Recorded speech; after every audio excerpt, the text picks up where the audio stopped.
আসসালামু আলাইকুম এভরিওয়ান, আশা করছি সবাই ভালো আছেন। আজকে একটা রান্না শেয়ার করব ইনশাল্লাহ, তবে শুধু রান্না নয়, একটু কথাও বলি মনে রাখার মতো। আগে রেসিপিটা বলে নিই। আমি এখানে নারকেলের পুর দিয়ে পিঠা বানাবো। এই পিঠাটার নাম কুশলি পিঠা। আমি ময়দাটা মেখে লুচির মতো গোল গোল করে তৈরি করে নিয়েছি, আর নারকেলের পুরটা গুড়, দুটো তেজপাতা আর এলাচ দিয়ে হালুয়া করে নিয়েছি। বাস, এবার পুরটা ভরে নিলে তৈরি হয়ে গেল পিঠা। এখন শুধু তেলে ভেজে নেওয়ার পালা। এই তো তেল গরম হয়েছে, আমি পিঠাগুলো দিয়ে নিলাম।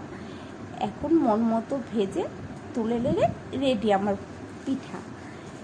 এখন কিছু কথা বলি। আমরা যে জীবনটা কাটাচ্ছি তাতে ধৈর্য না থাকলে অনেক সময় আমরা ভুল পথে চলে যাই। যেমন এই পিঠাটা তৈরিতে আমি যদি ধৈর্য দিয়ে না করতাম তাহলে শেষ করতে পারতাম না। অনেক সময় আমরা ভুল পথে চলে যাই, অথচ রাসূল সাল্লাল্লাহু আলাইহি সাল্লাম বলেছেন ধৈর্যই আসল স্বরূপ। আজকে মানুষ নিজের সাথে মিথ্যা বলছে, অন্যের ক্ষতি করছে, আর সমাজটা দিন দিন ভেঙে পড়ছে। কিন্তু আমরা যদি সত্যি পথে থাকি, হালাল রিজিক উপার্জন করি, তাহলে আল্লাহ তাআলা আমাদের বরকত দেবেন ইনশাআল্লাহ। তাই কোনো কাজ ছোট করে দেখব না।